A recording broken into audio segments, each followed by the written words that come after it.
Ես շատ կուզենայի, որ լինել նախ եւ առաջ ռեժիսոր, բայց Հայաստանում ցավոք սրտի այդ երկու մասնագիտությունները, լուրջ մասնագիտությունները իրար հետ կարծես թե որևէ ընդհանուր բան չունեցող մասնագիտություններ, բացի նրանից, որ դրանք պարզապես իրար զուգահեռ պետք է գնան, միավորվում են մեկ անձի շուրջ, մեկ անձի մեջ, որովհետեւ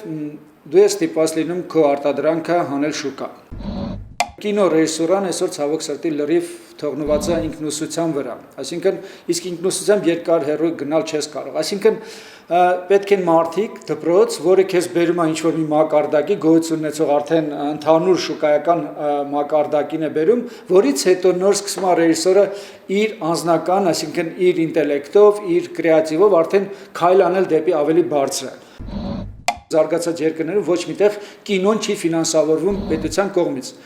Պետության կողմից կարող է ֆինանսավորել փոքր ինչ-որ նպատակային ֆիլմիկներ, բայց գլոբալ առումով ես նկատեմ կասովի ֆիլմերի մասնագնում խոսքս, չի կարող պետությունը իր վրա եւ պետք էլ չի։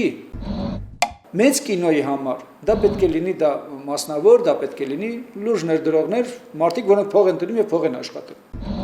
Պետք են լուրջ պրոդյուսերներ, որպեսզի կարողանան օգտագործել տեղի պոտենցիալը։ Եվ ամենակարևորը, պրոդյուսերները Հայաստանում պետք է աշխատեն մի տեսակ ուրիշ ֆորմատով։ Նախ պետք է կադրեր պատրաստեն դրսում։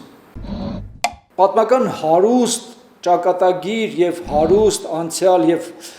համենայն դեպս ես համոզված եմ ոչ պակաս հարուստ ապագա ունեցող երկիրը կամ ժողովուրդը չի կարող չունենալ համապատասխան երևույթները ներկայացնող ֆիլմեր։ Խաղարկային ֆիլմ կարող է նկարել մարդ, որը ստացել է լուրջ կրթություն, անցել է որոշակի դպրոց, որից հետո նա կարող է իրեն թույլ տալ խաղարկային ֆիլմ անել։ Խոսքս վերաբերում է լիամետրաժ խաղարկային ֆիլմերին։ Այդ առում դոկումենտալ ֆիլմը իհարկե ըստ էության ինքը լինելով ավելի բարդ, բայց ինքնուսի համար ավելի այսօր հասանելի է։ Հայաստանը այսօր ունի մի շատ լուրջ խնդրեմ, դա պրոֆեսիոնալիզմի խնդրեմն է եւ դպրոցների բացակայության խնդրեմն է։ Սա է հիմնական այն պատճառը, որը խոչընդոտում է ցանկացած տիպի ուրեմն աշխատանքների առաջընթացին եւ նոր որակական բարձունքների հասնելը։ Կինոն իսկապես մեծ արվեստ է եւ շատ մեծ դաստիարակչական նշանակություն ունի։ Շատ կուզենայի, որ հայկական շուկա մտնեին այն ֆիլմերը, որոնցով կկրթվեր եւ կդաստիարակվեին սերունդներ եւ կդաստիարակվեին այնպես, ինչպես իրապես մարդկային վեհ արժեքներով։ Սա շատ կարևոր է։